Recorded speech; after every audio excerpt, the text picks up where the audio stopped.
Felt like he was right there.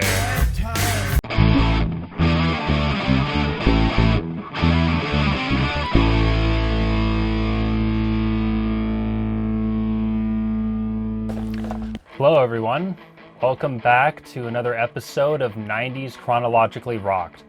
So in this series we go through all of the 90s and listen to the most noteworthy or popular or just albums that I'm interested in from each month, and yeah, you just get my reaction of that album. We're going through the whole year 1991 chronologically.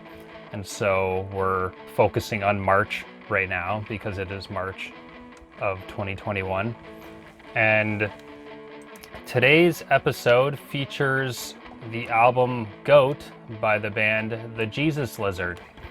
And they were a noise rock, post-hardcore, and alternative rock band whose debut album was 1990, so this is their second album, released March 15th of 1991. So I've heard a few songs from them. I believe I've heard at least a few songs off of this album.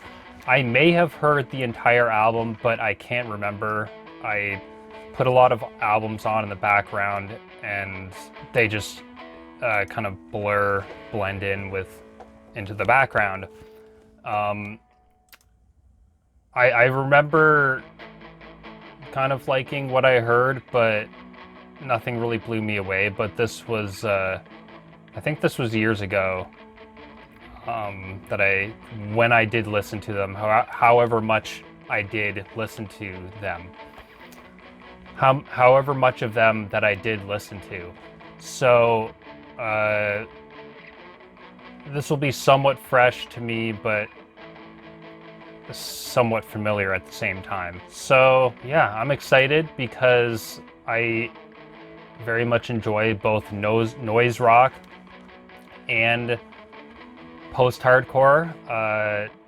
Two bands that I love are Helmet and Unsane, which came up around the same time and had a similar amount of impact. They remained in the underground, but they ended up having a lot of impact within the scene, and now they're cited as being very influential bands, especially Helmet. They're probably the most influential of the three. But I love that sound. From what I remember, this band didn't have quite the same sound. This was more on the noise rock end of that, less post-hardcore and less metal influence in their sound. But I might be remembering it incorrectly. Hopefully, I enjoy this more than I did before, but well, we shall see. So without further ado, let's get into it.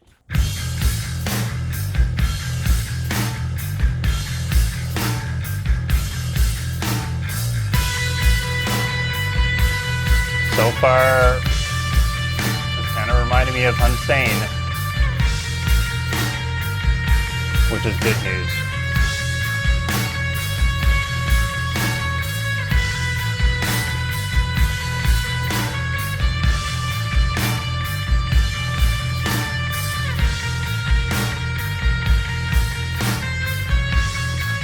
A little messy, which I like.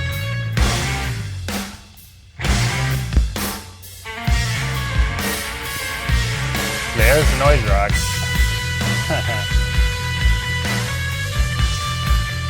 That was definitely unexpected.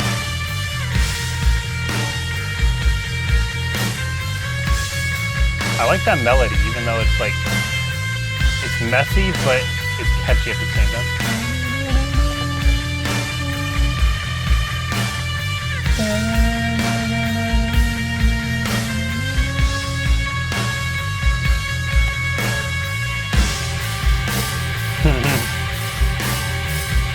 Kind of giving me blue balls a little bit, in a good way.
so like discordant, but it's catchy, which is very interesting.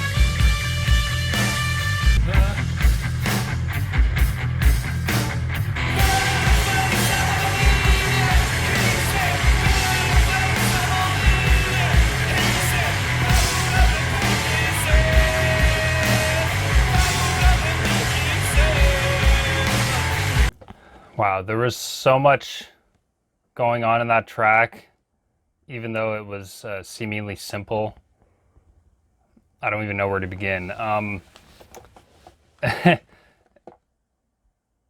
of the last things I was thinking was that the vocals during the verses, for some reason, kind of reminded me of the villain in Black Christmas. If you haven't seen it, it's they're a bunch of sorority girls being stalked or harassed by an unknown person, like over the phone. And he makes weird sounds and different voices, like simultaneously. I don't know why it reminded me of that, but the sound of this song, at least, is closer to like the Unsane Helmet territory of noise rock. So I guess the more post-hardcore side. But then the songwriting reminds me more of the art rock side of noise rock. I guess like Sonic Youth, like it was all build up. It didn't really have like a solid foundation. It felt like it was building up to something and only slightly exploded at times and kept you on the edge, which normally I don't like. I like a song to have a sort of a good solid climax, or like get to the point, at least like halfway through the song, kind of get to the foundation of the song. As Lost in Vegas puts it, Ryan from Lost in Vegas, how he puts it is the foundational groove. I mean, this had a groove throughout, but it, like the actual part where it got chuggy with the guitars, was very sparse, but that kind of worked in this sense because you could tell they're trying to fuck with you. And if you're down with that, then it's entertaining. But if you're not, then it would be annoying. For me, it worked because that's what they were going for.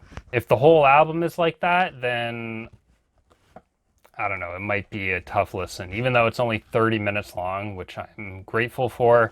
But I would like a little bit of groove throughout.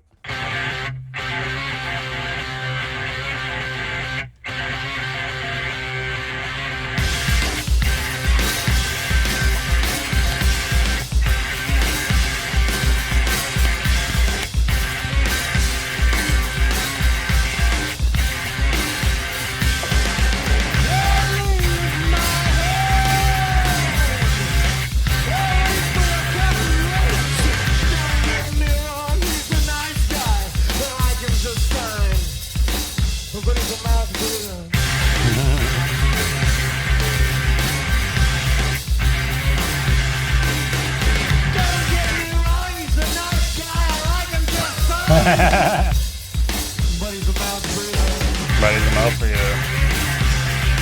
What are you gonna do about it?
Wow, that just flew by. Yeah, that was a good one.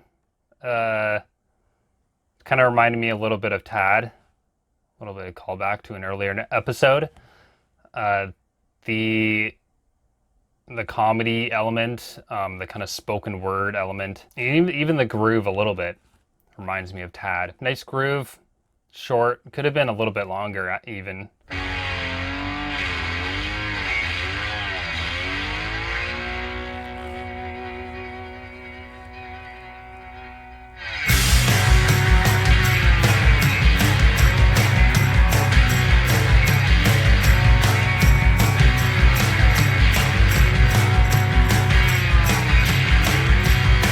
Southern licks, very much like Unsane.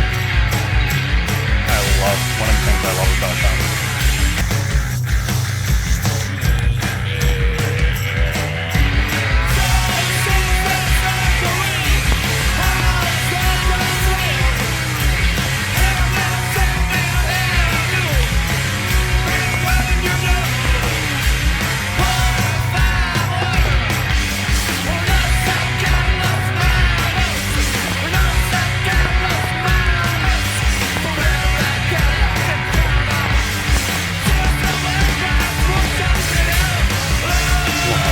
Wild.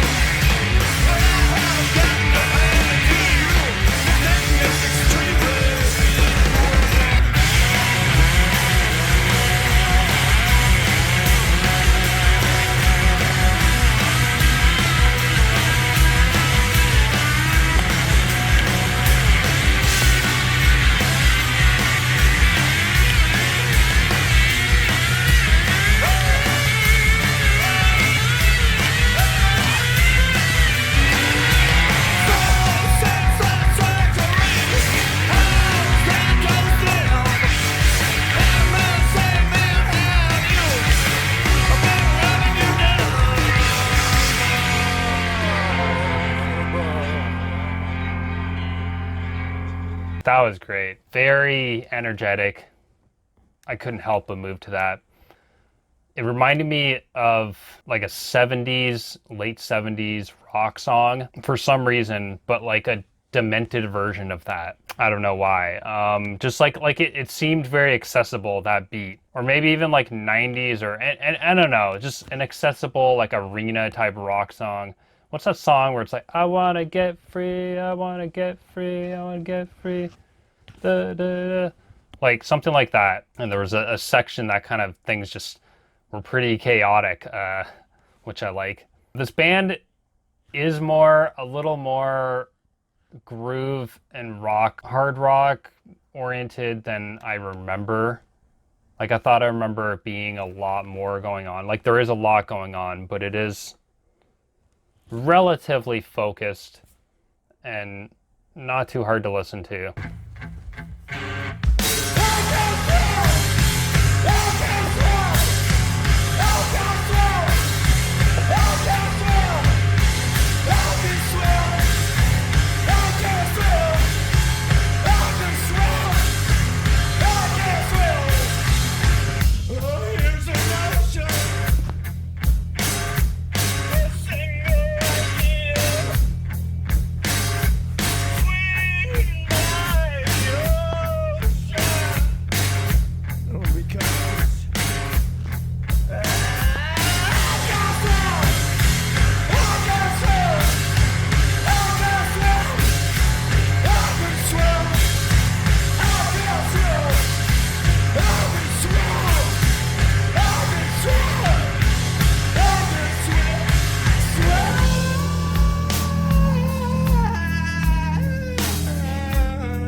That kind of creeped me out a little bit.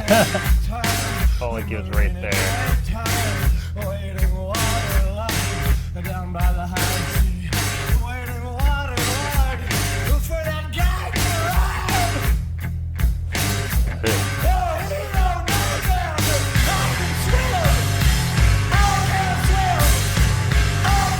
You give me shivers. Sounds like he's in my head.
That gave me a very visceral... I had a very visceral reaction to that.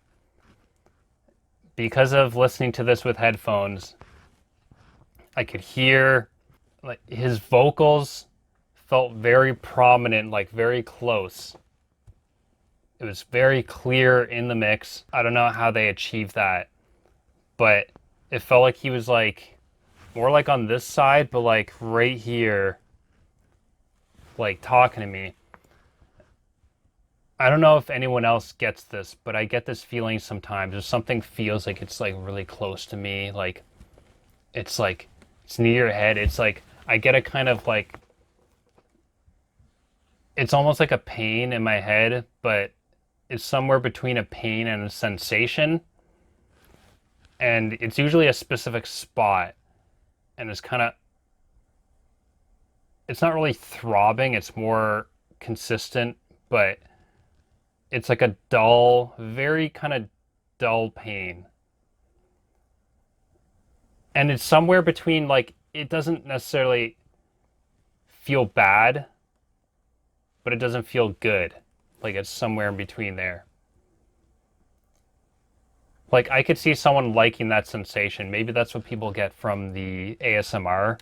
I get that a little bit from ASMR. But for me, it's kind of more of a turn off than a turn on. Let me know in the comments below if you get that feeling as well.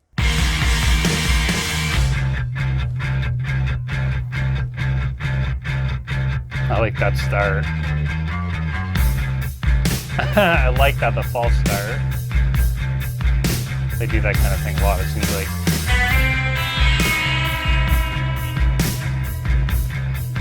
Oh, another thing this band kind of reminds me of, or another band this band reminds me of, is Pixies a little bit, and their harsher songs. With that talk singing.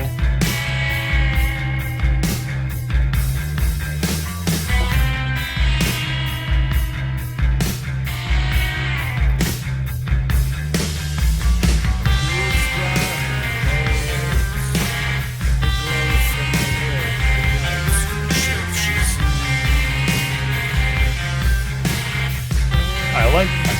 Yeah, I really like that.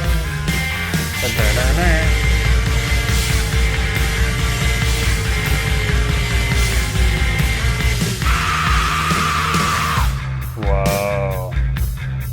That was cool. I like that.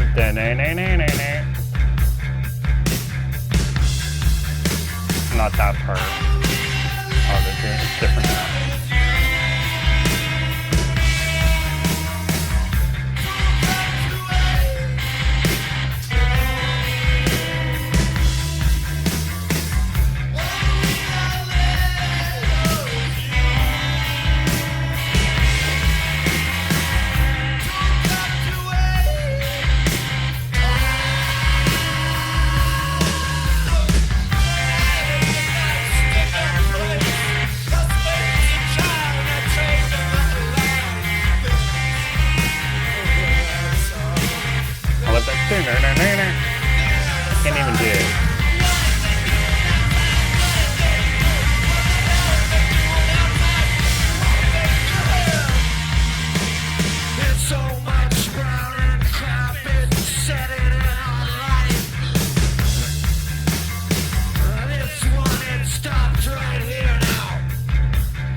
That was really, really good. Now I can see why this band is so heralded. That song had so much going on, so many changes, yet it maintained that foundation, like that verse, I guess. I love that. I love that sound, the sound of the guitars, the chords, the rhythm section, and everything worked. Like the screams came in at the right time. Man, that was great. I don't know what else needs to be said.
They're able to have a lot of sudden changes in the music and still have it fit within the song. And it doesn't feel like a different section of the song. It still feels like the same song, the same mood.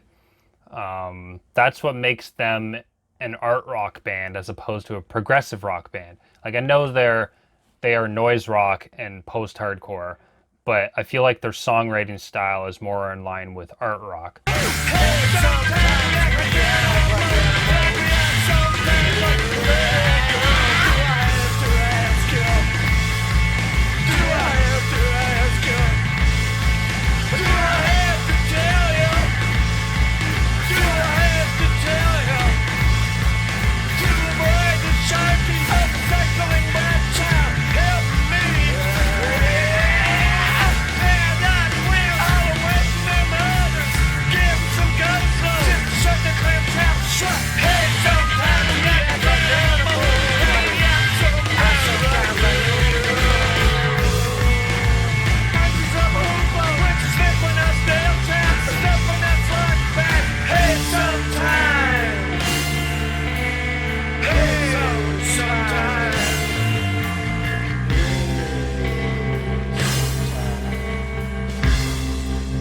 Okay, that did change the mood of the song a little bit.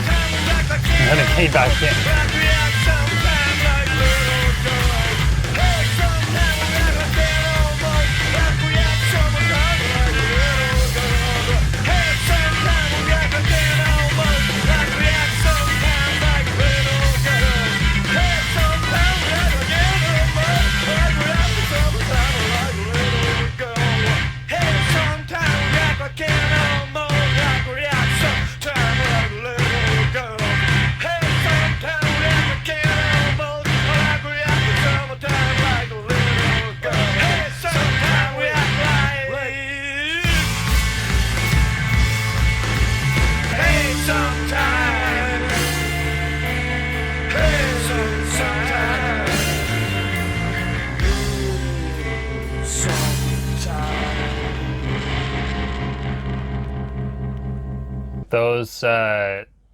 Those bridge sections, I guess you would call them, where it got a lot more downbeat. Those were a change in mood from the rest of the song, but then it came back into the foundation of the song with ease, and they are able to change up the mood of a song, but not wreck the actual song, like not take away from it. And I really like those sections. It was cool. It was a nice surprise. Like I feel like they can incorporate many different elements and still maintain their quality and just what you like about this band.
It just suddenly ended. I noticed during the last song, and I forgot to mention, that the vocals are all, if I'm not mistaken, in the kind of pseudo spoken word style, like rhythmic spoken word with some shouting, which is very much within the hardcore ethos. But yeah, that's interesting. I don't know if there's any melodic component to the singing, from what I can tell, or the vocals. I don't know if you could even call it singing. I mean, I still would, but it's interesting because it's not all like hardcore style, as in like harsh. I mean, I tend to like melody within vocals, at least some of the time, but they're pulling it off. Like he's pulling it off. The rest of the band is like pulling it off. It's great so far. We have one more track left. Bit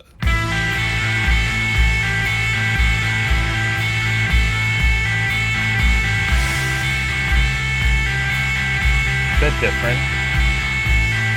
Maybe that's where the melody comes in.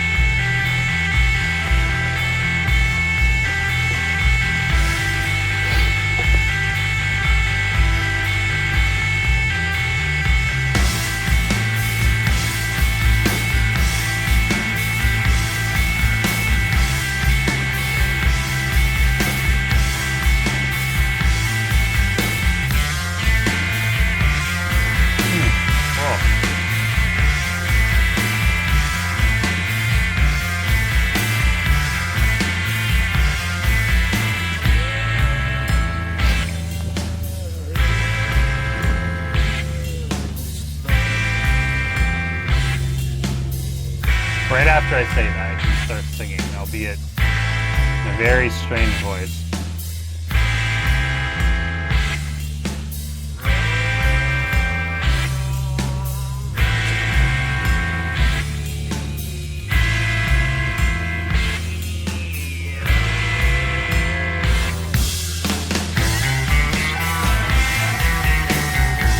Oh, I love that riff.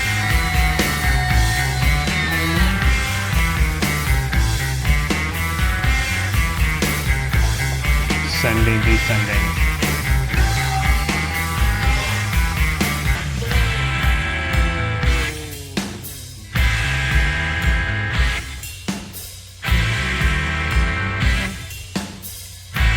Pretty standard chord progression.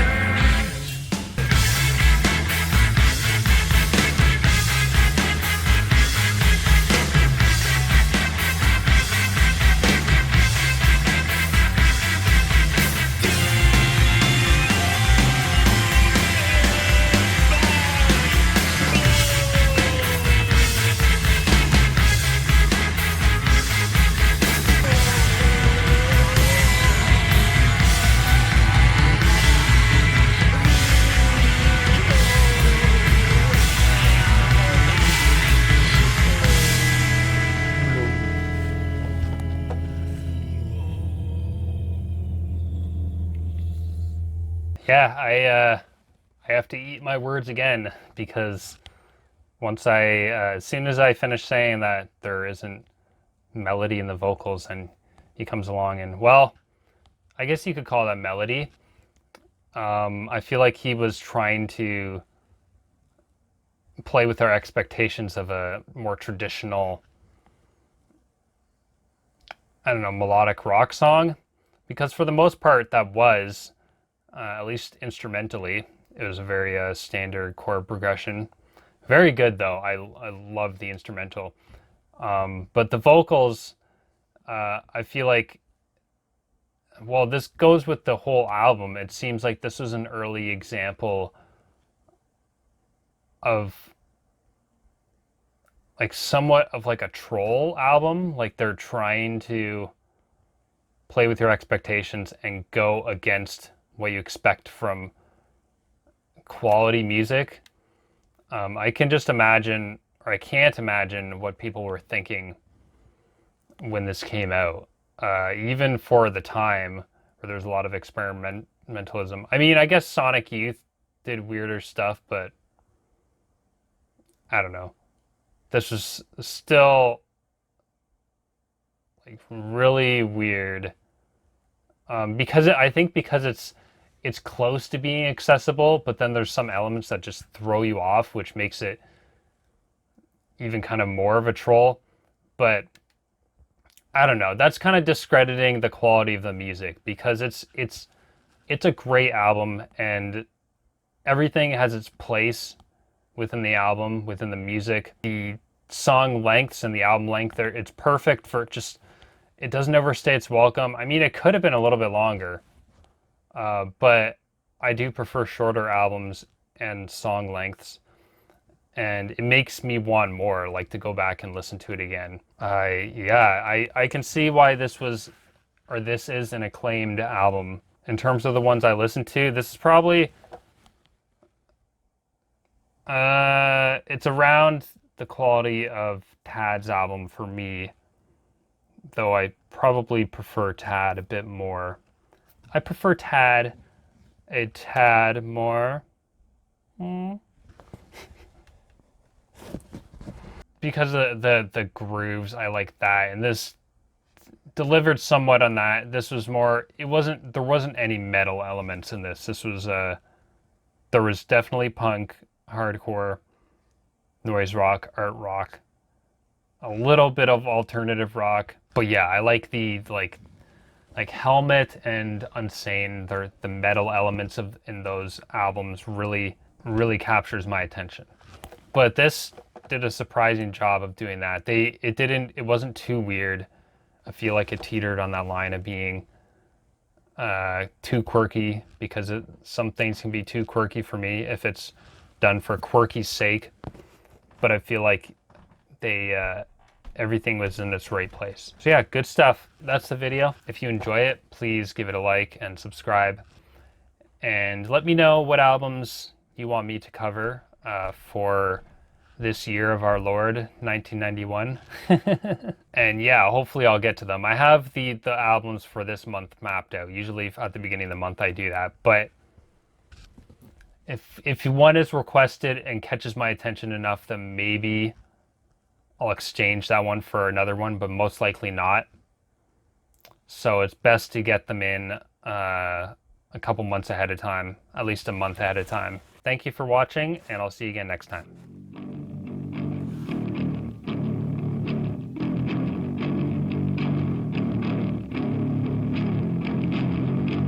Gronk is alive.